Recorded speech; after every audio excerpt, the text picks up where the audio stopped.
It was an intense environment. We were running on 4 hours of sleep. We were hungry, we were sweaty, but we all stayed calm, cool, collected, and were able to help people out. The training event was at New York State Division for Homeland Security Training Center up in Oriskany, which is about an hour and 30 minutes away from New Albany. And at that facility, they have a bunch of training areas. They have the Swiftwater Training Center, this concrete city where they flood it with hundreds of thousands of gallons of water.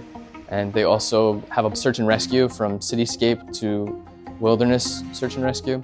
And it helps train professionals all over the state and all over the country.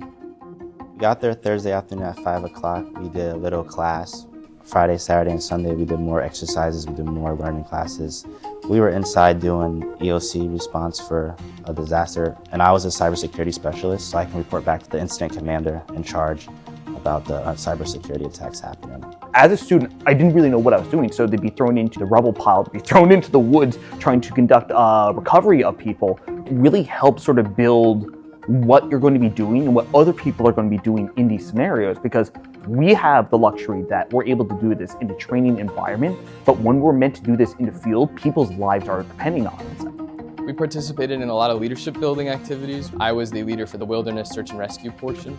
Once we found our 3 victims, we were able to gather them, assess them medically, call the incident command and say, hey, we need some ambulances out here, we have some victims. It feels very real. Being out there in the woods, we were getting prickers, we were dealing with the bugs. It's pretty much like we're out there DEC Rangers and we're rescuing someone.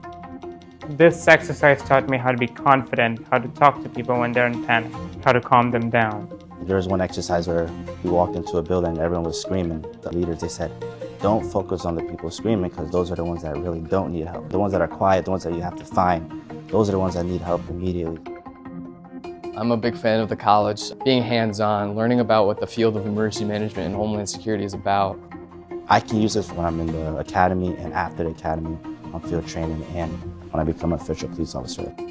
To be able to experience that in a controlled environment, it was really useful. And not only that, but we had individuals who had conducted actual humanitarian efforts within the United States and abroad. It was really eye-opening as to just what you can do with this training. And it's just really solidified, in my mind, I made 100% the right choice for my career path.